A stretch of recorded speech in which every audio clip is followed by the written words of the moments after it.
నమస్కారం డాక్టర్ లక్ష్మి గారు.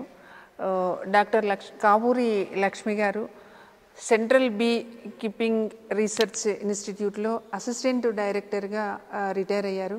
వారు మన తెలుగు రాష్ట్రాలలో మారేడుమిల్లి ప్రాంతంలో ఉన్నటువంటి అటవీ ప్రాంత ఈగల మీద, తేనెటీగల మీద రీసెర్చ్ చేసి మన పూణే యూనివర్సిటీకి థీసిస్ సబ్మిట్ చేసి ఎంఎస్సి పట్టాను పొందారు.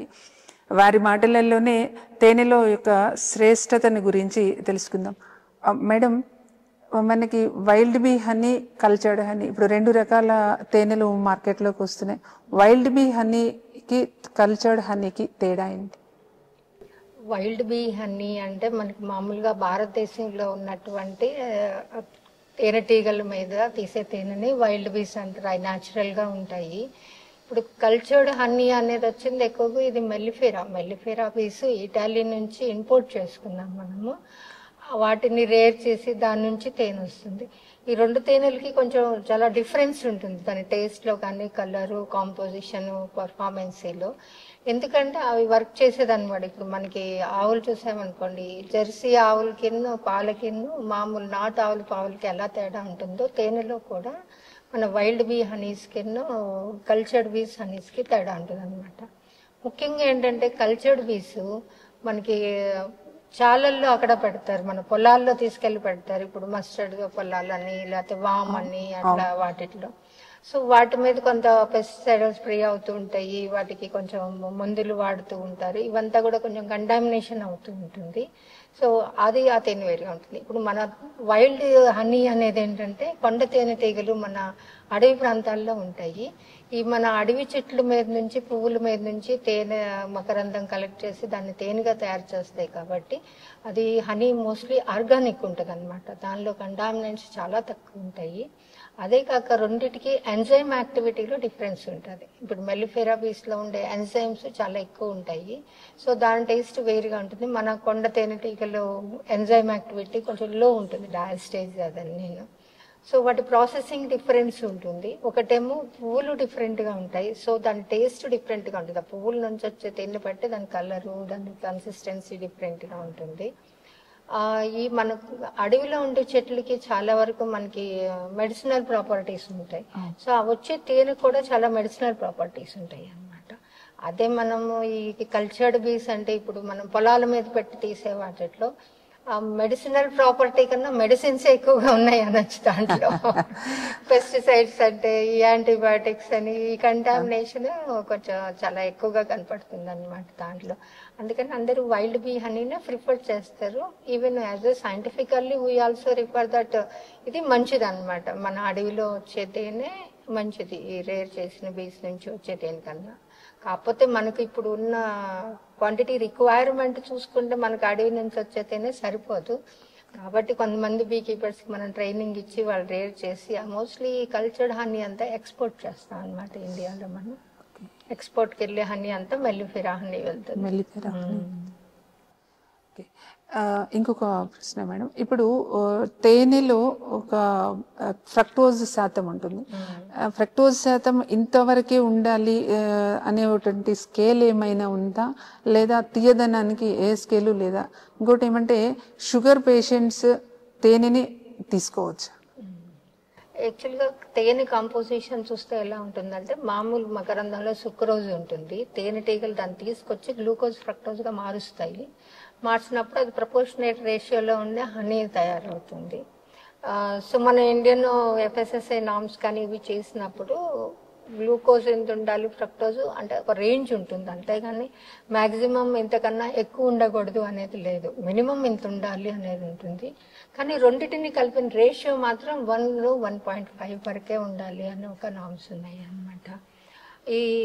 ఇప్పుడు షుగర్ పేషెంట్లు తేనె తినొచ్చా లేదా అని అంటే డెఫినెట్గా తినొచ్చు. అంటే నేను తినొచ్చు అనే చెప్తాను. కాకపోతే లిమిట్గా తినాలి. రోజుకి 1 టేబుల్ స్పూన్ తీసుకుంటే ఎటువంటి హాని జరగదు. అది కాకుండా వాళ్ళు దేనిలోనైనా సరే పంచదార వేసుకోవాలి అనుకున్నప్పుడు, పంచదార కానీ బెల్లం కానీ దానికన్నా తేనె వేసుకుంటే 50% బెటర్ అనమాట. ఎందుకంటే మనం తినే పంచదార బెల్లంలో నుంచి ఆ సుక్రోజ్ అంతా కన్వర్ట్ అయ్యి గ్లూకోజ్ గా బాడీలోకి వెళ్తుంది, ఇమీడియట్ గా షూట్ అవుతుంది బాడీ లెవెల్. కానీ తేనెలో ఏమవుతుందంటే గ్లూకోజ్ సగం ఫ్రక్టోజ్, ఆ గ్లూకోజ్ 35% ఉంటుంది, ఫ్రక్టోజ్ 40%, 45% ఉంటుంది. సో ఈ 35% మాత్రమే ఆ పేషెంట్ కి వెళ్తుంది, 40% ఫ్రక్టోజ్ నిదానంగా వాళ్ళకి ఎనర్జీ ఇస్తూ ఉంటుంది అనమాట. సో బ్లడ్ లో గ్లూకోజ్ లెవెల్ అనేది షూట్ అవుతుంది దానివల్ల. అందుకని కొంచెం లిమిటెడ్ గా తినొచ్చు అది. అందుకని ఎక్కువగా ప్రిఫర్ ఏం చేస్తామంటే డయాబెటిక్ పేషెంట్స్ కి కొంచెం ఫ్రక్టోజ్ ఎక్కువ ఉన్న హనీస్ ప్రిఫర్ చేస్తారు అనమాట. అలా అని గ్లూకోజ్ లేకుండా ఉండకూడదు, గ్లూకోజ్ ఫ్రక్టోజ్ కలిసి ఉన్నప్పుడే అది ప్రాపర్ గా మనకి బాడీకి హెల్ప్ఫుల్ అవుతుంది అనమాట. ఇంకొకటి, ఇప్పుడు తేనెని సేకరించేటప్పుడు మామూలుగా వర్షాలు లేకపోతే తేనె పట్టుని బయట పెట్టడం జరుగుతుంది. అయితే మన అటవీ ప్రాంతంలో ఏం చెప్తూ ఉంటారు అని అంటే తేనెని పుట్టలలో కూడా ఉంటాయి, పుట్ట తేనె అని అంటారు. నిజానికి పుట్టలలో తేనెని పెడతాయా? అది రెండు మీరు డిఫరెంట్ స్పీషీస్ కాన్సెప్చువల్ కి మిస్అండర్స్టాండ్ అవుతున్నారు. మన కొండ ఈగలు అంటేనేమో అపిస్ డార్సెట్ అనమాట, అవి చెట్ల మీద తేనె పెట్టేయాయి. అడవిలో ఏమవుతుందంటే వర్షాకాలంలో ఎటువంటి పూలు ఉండవు, సో ఆ కొండ ఈగలు ఏమవుతాయి మన అగ్రికల్చరల్ ప్లాంట్స్ కి వెళ్ళిపోతాయి అనమాట. మనం ఎక్కడైతే పంటలు వేస్తామో అక్కడికి వెళ్తే పూల కోసం వాటి కోసం, అందుకని అప్పుడు అడవిలో అవి ఉండవు. కానీ ఇంకొక స్పీషీస్ ఏంటంటే మన వైల్డ్ పీస్ లో ఎపిస్ సెరానా అని మన ఇండిజినియస్ పీ అనమాట, అది చిన్నగా ఉంటుంది, అది పుట్టల్లో తన ఇది పెట్టుకుంటది అనమాట. సో పుట్ట తేనె అనేది డిఫరెంట్, కొండ తేనె అనేది డిఫరెంట్ అనమాట, రెండు డిఫరెంట్ కాన్సెప్ట్స్.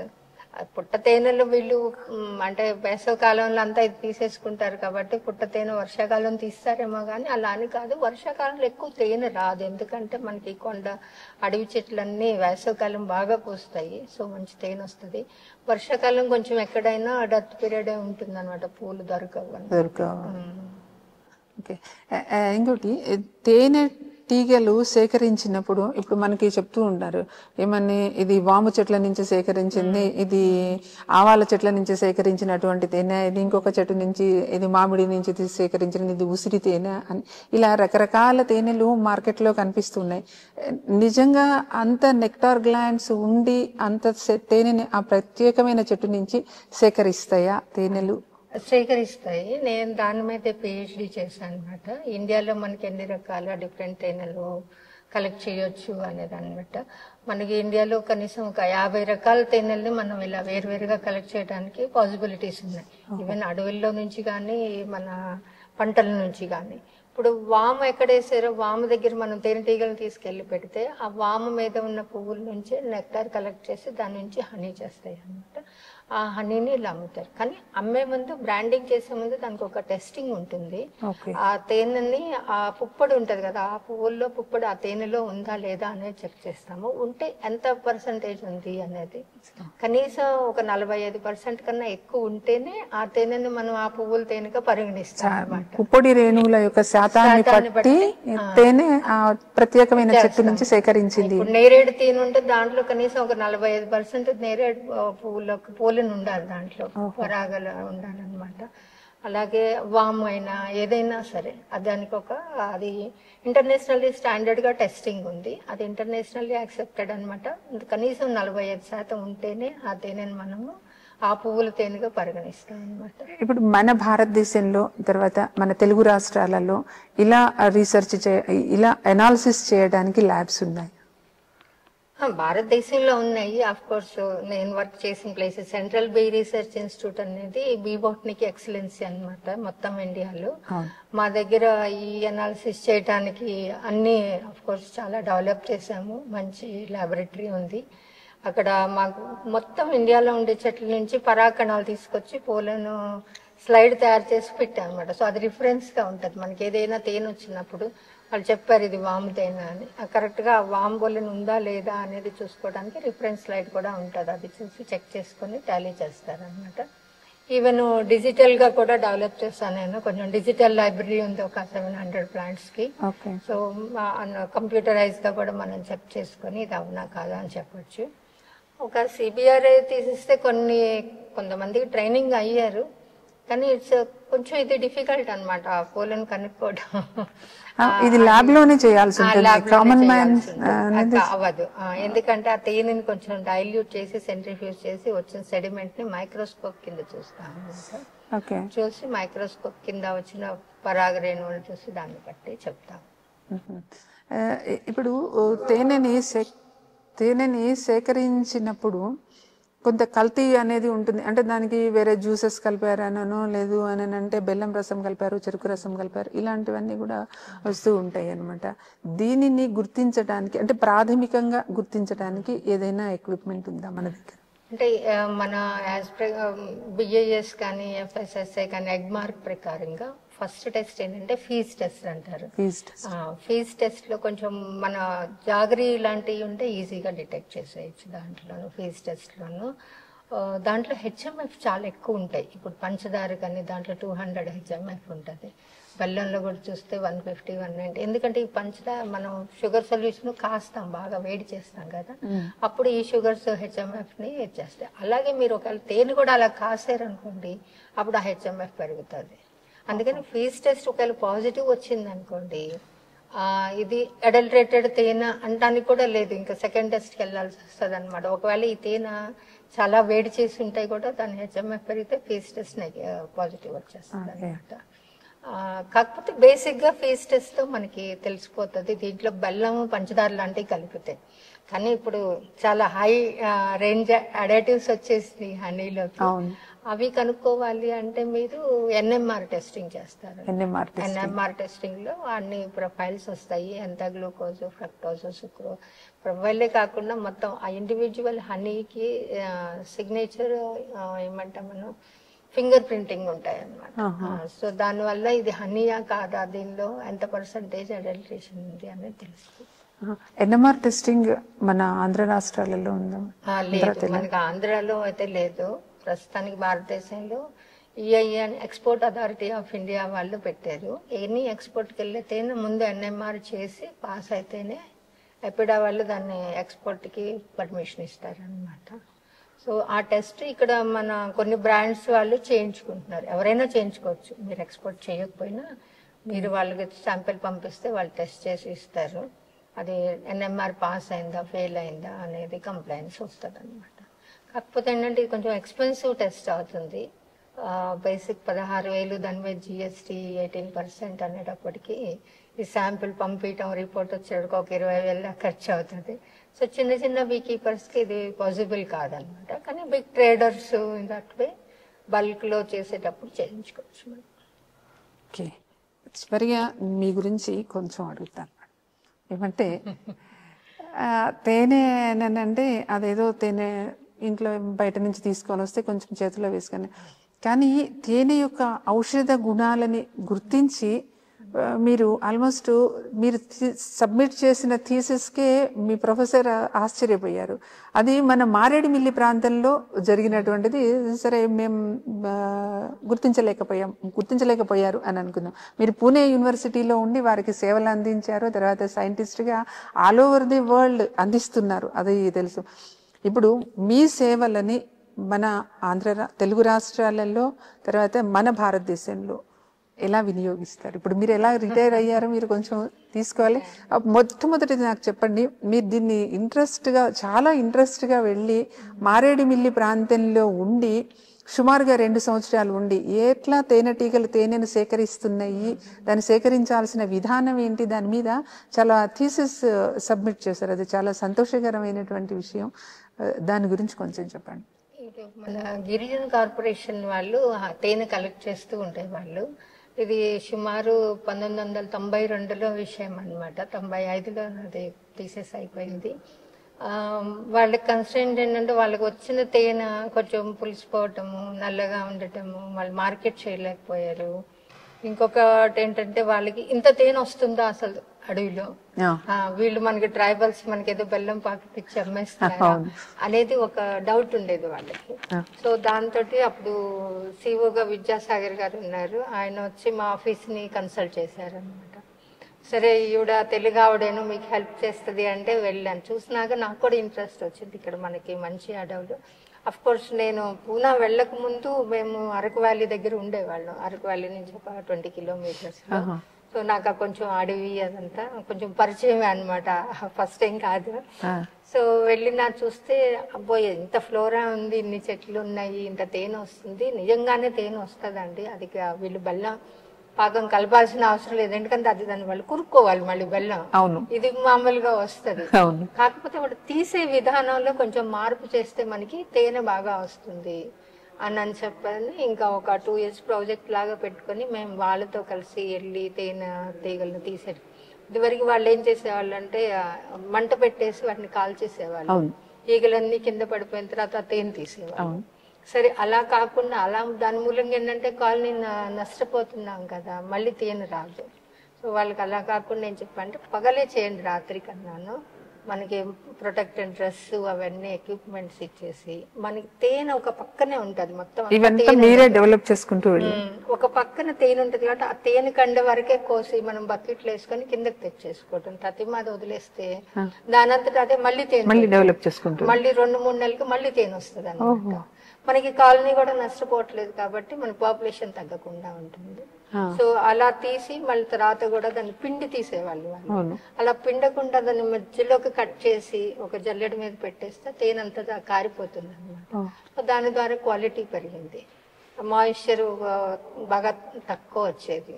సో అందువల్ల పులిసిపోవటం ఇలాంటివి వాళ్ళు ఇదివరకు పిండే వాళ్ళు కాబట్టి దానిలో లార్వల్ జ్యూస్ పోలెన్ అన్ని కలిసిపోయి ఉండి అది పులవటానికి తేనెకి పులవటం కూడా జరిగేది.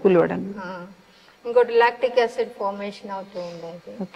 సో ఇవన్నీ కొంచెం వాళ్ళకి ట్రైబల్స్ కి టెక్నిక్స్ నేర్పి ఒక గ్రూప్ గా చేసి వాళ్ళకి ఇలా చెయ్యాలి అలా చెయ్యాలి అని అలా చేసాము. తర్వాత గిరిజన్ కార్పొరేషన్ బాగా హనీ వాళ్ళు 50 tons నుంచి 200 tons కలెక్ట్ చేశారు. ఎక్స్పోర్ట్ మార్కెట్ స్టార్ట్ చేశారు వాళ్ళు. అప్పుడు నేను వర్క్ చేసినప్పుడు కొన్ని ప్లాంట్స్ మేము కనుక్కున్నాం అనమాట. మనకు వచ్చే నేరేడు తేనె అసలు ఫెంటాస్టిక్, చాలా మెడిసినల్ ప్రాపర్టీస్ ఉంటాయి నేరేడు తేనెలో. మనకి రంపచోడవరం చింతపల్లిలో ఉండే అది. ఇంకోటి వందన అని ఒక ప్లాంట్, అది కూడా చాలా బ్యూటిఫుల్ హనీ వస్తుంది అనమాట. ఇంకోటి మనకి ఇక్కడ నల్లమల్ల ఫారెస్ట్ లో రెడ్ శాండ్ మన ఎర్రచందనం చెట్లు కదా, దానిలో కూడా తేనె వస్తుందని ఫస్ట్ టైం తెలిసింది మాకు. అసలు ఆ ఏరియాకి వెళ్తే ఆ తేనె కలెక్ట్ చేస్తే ఇది ఎర్రగా ఎందుకు ఉంది అన్ని తేనెలు కన్నాను అని చూస్తే మాకు మైక్రోస్కోప్ లో తెలిసింది ఇది ఎర్రచందనం నుంచి వచ్చే తేనె అని. అసలు అది ఎర్రచందనం కనుక మనం కలెక్ట్ చేసి మార్కెట్ చేయగలిగితే చాలా ప్రీమియం హనీ అన్నమాట. ఇప్పుడు వరల్డ్ లో మనుకా హనీ ఎలా అమ్ముతున్నారో అలా అమ్మటానికి అవుతుంది. చందనం స్మగ్లింగ్ ఆగిపోతుంది. అలాగా వర్క్ చేస్తూ అక్కడ మన అడవుల్లో ఉన్న చెట్లు గుర్తించి ఎంత పొటెన్షియాలిటీ ఉంది, ఎంత తేనె వస్తుంది దాన్ని మనకి దీని అంతటి మీద పరిశోధన చేశాం అనమాట. ఇప్పుడు రిటైర్ అయిపోయిన తర్వాత దాని తర్వాత నేను పిహెచ్డికి మొత్తం ఆల్ ఓవర్ ఇండియాలో అన్ని తేనెలు ఇండియా మొత్తం బాగా కనుక్కొని ఏమేమి తేనెలు మనకి పాసిబిలిటీస్ ఉన్నాయి, ఇండియాలో ఎటువంటి తేనెలు మనం ప్రొడ్యూస్ చేయొచ్చు, వేటికి క్వాలిటీ ఎక్స్పోర్ట్ క్వాలిటీ ఉన్నాయి, ఇవన్నీ రికగ్నైజ్ చేశాను.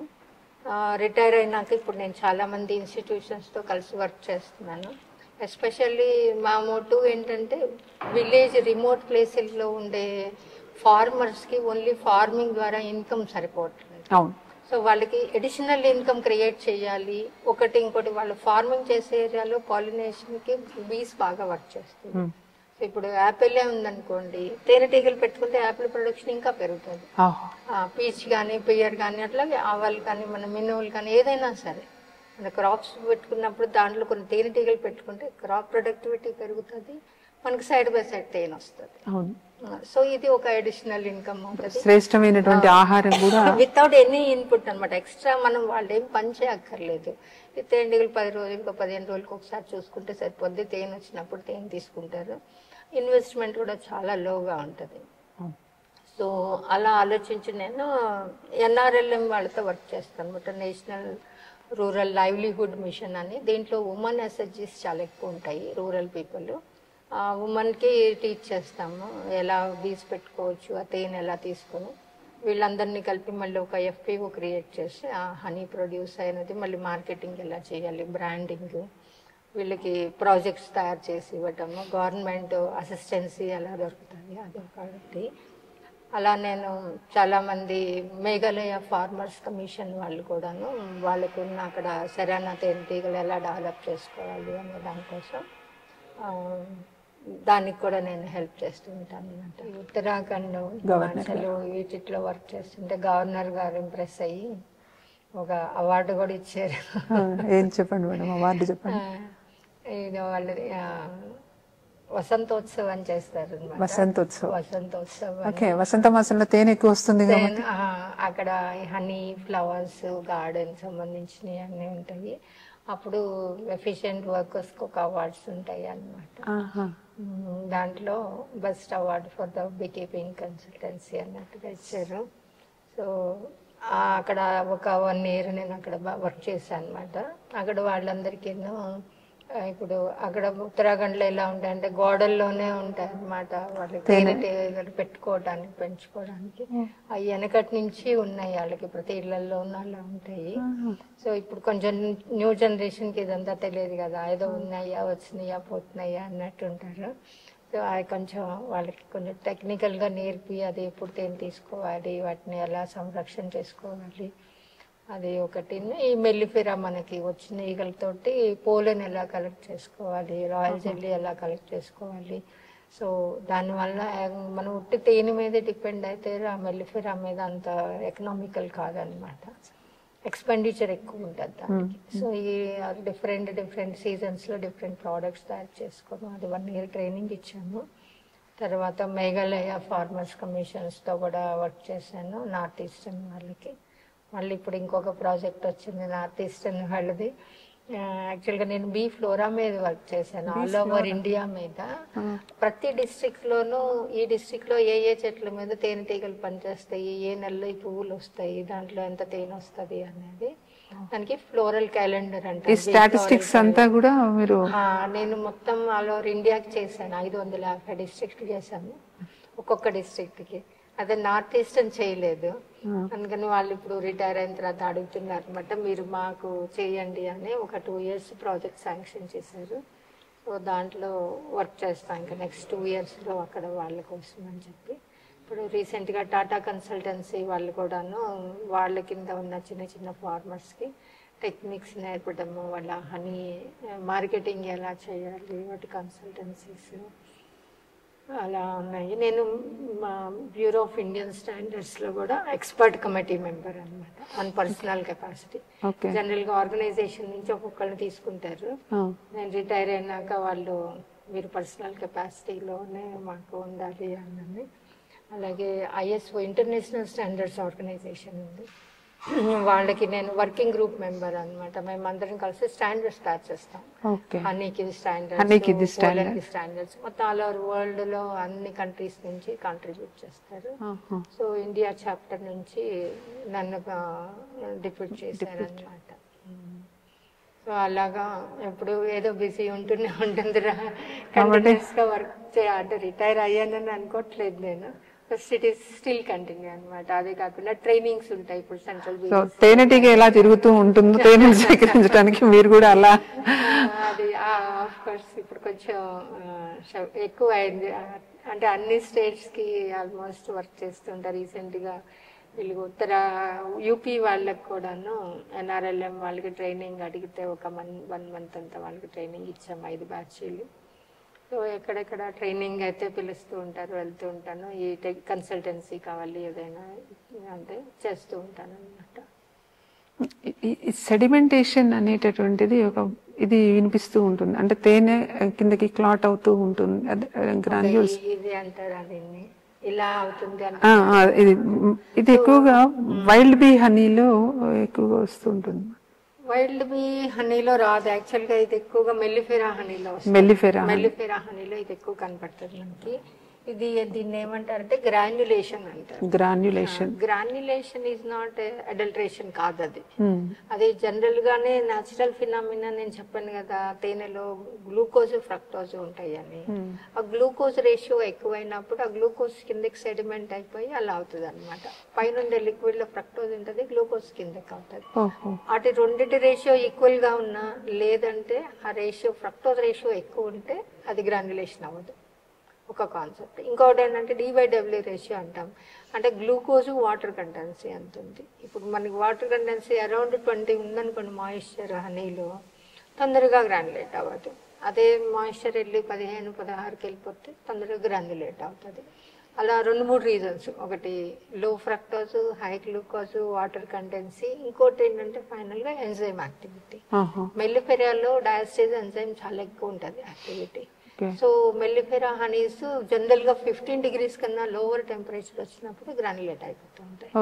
మనకి మెల్లిఫెరా ఎక్కువ నార్త్ ఇండియాలో ఫేమస్ కదా. అందులో చలికాలంలో మస్టర్డ్ తేనె మరీను ఎక్కువ వస్తుంది. ఆ చలికాలంలో వాళ్ళకి రాత్రి టెంపరేచర్లు 3 degrees ఉంటాయి, డే టెంపరేచర్స్ వచ్చి 20 కన్నా ఎక్కువ ఉండవు. సో అందుకని అది గ్రాన్యులేట్ అవుతుంది అనమాట. సో ఇది ఎంజైమాటిక్ యాక్టివిటీ. మన కొండ తేనెటీగల్లో కొన్ని తేనెలు మాత్రమే అవుతాయి. జనరల్ గా మన నేరేడు తేనె ఇలాంటి మీకు అసలు అవ్వదు, గ్రాన్యులేట్ అవ్వదు. ఎందుకంటే నేరేడు తేనెలో ఫ్రక్టోజ్ ఎక్కువ ఉంటుంది.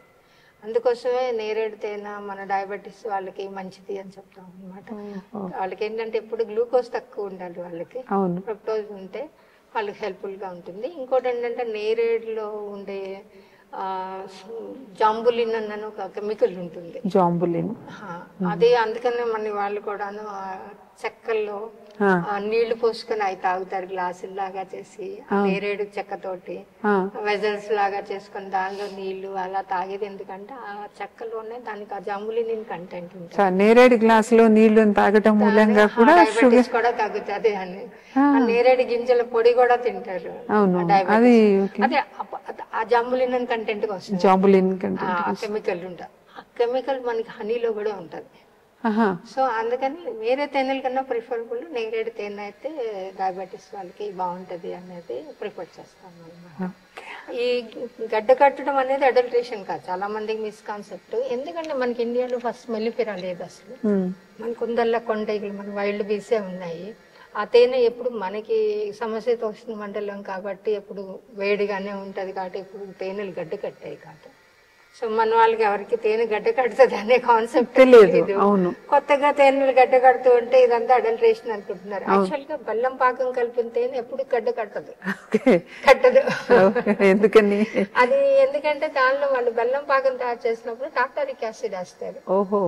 లేకపోతే ఆ చింత అలాంటి గింజలు ఏదో వేసి కాస్తారు. ఆ టార్టారిక్ యాసిడ్ అనేది రిటార్డ్ చేసేస్తుంది ఇంకా. అలాగే సింథటిక్ సిరప్స్ దొరుకుతాయి బయట మనకి, హైకాన్ ఫ్రక్టోజ్ సిరప్స్ అని ఏ అడల్ట్రేషన్ చేస్తున్నారు కదా. వీటన్నిటిని కూడాను వాటిలో ఉండే ఎంజైమ్ యాక్టివిటీ అవి ఎప్పుడు గడ్డ కట్టవు అసలు. అవి ఎప్పుడు గడ్డ కట్టవు. గడ్డ కట్టింది అంటే ఖచ్చితంగా తేనె అయితేనే గడ్డ కట్టుతుంది.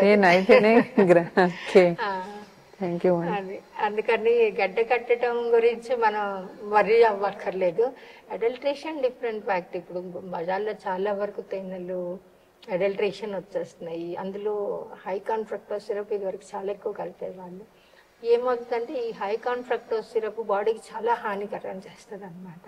మనం మామూలుగా అంటాం తేనె తింటే కనుక మనకి వెయిట్ లాస్ అవుతుంది, ఇది మనకి హెల్త్కి పనికి వస్తుంది. కానీ మీరు ఫ్రక్టోజ్ ఎక్కువ తిన్నారు అనుకోండి, ఆ బాడీలో గ్లూకోజ్ లెవెల్ తగ్గి అది బాడీ అడుగుతుంటది నువ్వు ఏదైనా గ్లూకోజ్ తిను, గ్లూకోజ్ తాగు అని. సో వీళ్ళు ఇంకా కొంచెం ఎక్కువ స్వీట్స్ అవి తినే క్రేవింగ్స్ వచ్చేస్తే ఎక్కువ తింటారు. దాంతో వాళ్ళకి ఇంకా డయాబెటీస్ పెరుగుతుంది అనమాట. ఒబెసిటీ ఇంకా పెరుగుతుంది దాంట్లో. అందుకని fructose is always dangerous. Glucose fructose equal రేషియోలో ఉండి మనం తీసుకుంటే అది బాడీకి చాలా హెల్ప్ అవుతుంది అనమాట. అది తేనెలో ఉన్న గుణం అది అనమాట. మొత్తం అదొక్కటే కాకుండా it acts as a good carrier. మీరు ఏదైనా మెడిసిన్ ఉందనుకోండి, ఇప్పుడు ఆయుర్వేదాలు మనకు చెప్తారు తేనెలో కలుపుకొని తినండి. ఎందుకు అంటారు అంటే ఏదైనా మెడిసిన్ మనం తేనెలో కలిపినప్పుడు దాని గుణమంతా తేనె పీల్ చేసుకుని మనం తినగానే ఒక 10 సెకండ్లోనే మీకు అది బాడీలో అన్ని సెల్స్ కి పంపించడం స్టార్ట్ చేస్తుంది. 10 minutes లోపల మీకు బాడీ చేరిపోతుంది. దీన్ని అంటారు వాహిక అంటారు ఆయుర్వేదంలో. దాన్ని ఇంగ్లీష్ లో క్యారియర్ అంటాం. Honey is a good carrier అన్నమాట. ఎనీ మెడిసిన్ మీద దాంతో తీసుకు. అందుకని హనీకి దానికి మెడిసినల్ ప్రాపర్టీస్ ఉంటాయి. ఆ చెట్లు నుంచి రావటం మూలంగాను honey itself as antibiotic and anti microbial activity ఉంటుంది. దానివల్ల హనీకి ఆ గుణాలు ఉన్నాయి అన్నమాట. అలా కాకుండా ఇప్పుడు అడల్టరేటెడ్ తేనె తినేసి మాకు తగ్గట్లేదు, ఒబేసిటీ ఇంకా పెరిగిపోతుంది. తేనె మంచి తేనె దొరికితే అది మనకి శరీరానికి ఆరోగ్యానికి ఉపయోగపడుతుంది. అలా కాకుండా ఈ కల్తీ తేనెలు తినటం మూలంగా మనకి అది జబ్బులు తగ్గట్లేదు, ఒబాసిటీ పెరుగుతుంది, షుగర్ లెవెల్స్ పెరుగుతున్నాయి అని డాక్టర్లు కూడా తేనె కూడా తినకండి అనేసి అని అంటున్నారు అనమాట. కాబట్టి మనం తేనె కొంచెం మంచిది తీసుకుంటే మంచిది. అందరూ నెక్స్ట్ డేకి వస్తుందండి అంటే ఎక్కడ దొరుకుతుందండి అంటారు. అంటే మార్కెట్ లో ఉన్న చాలా బ్రాండ్స్ అడల్టరేషన్ అనేది ఆల్రెడీ రిపోర్ట్స్ చాలా వచ్చేసినాయి కూడాను, అంత సైంటిఫిక్ గా ప్రూవ్ చేశారు. స్టిల్ అంటే కొనుక్కునే వాళ్ళకి కూడా ప్రాబ్లం ఏంటంటే నేను ఇంకెక్కడ కొనుక్కోను అంటారు, నాకు అది మార్కెట్ లో అదే దొరుకుతుంది కదా అని.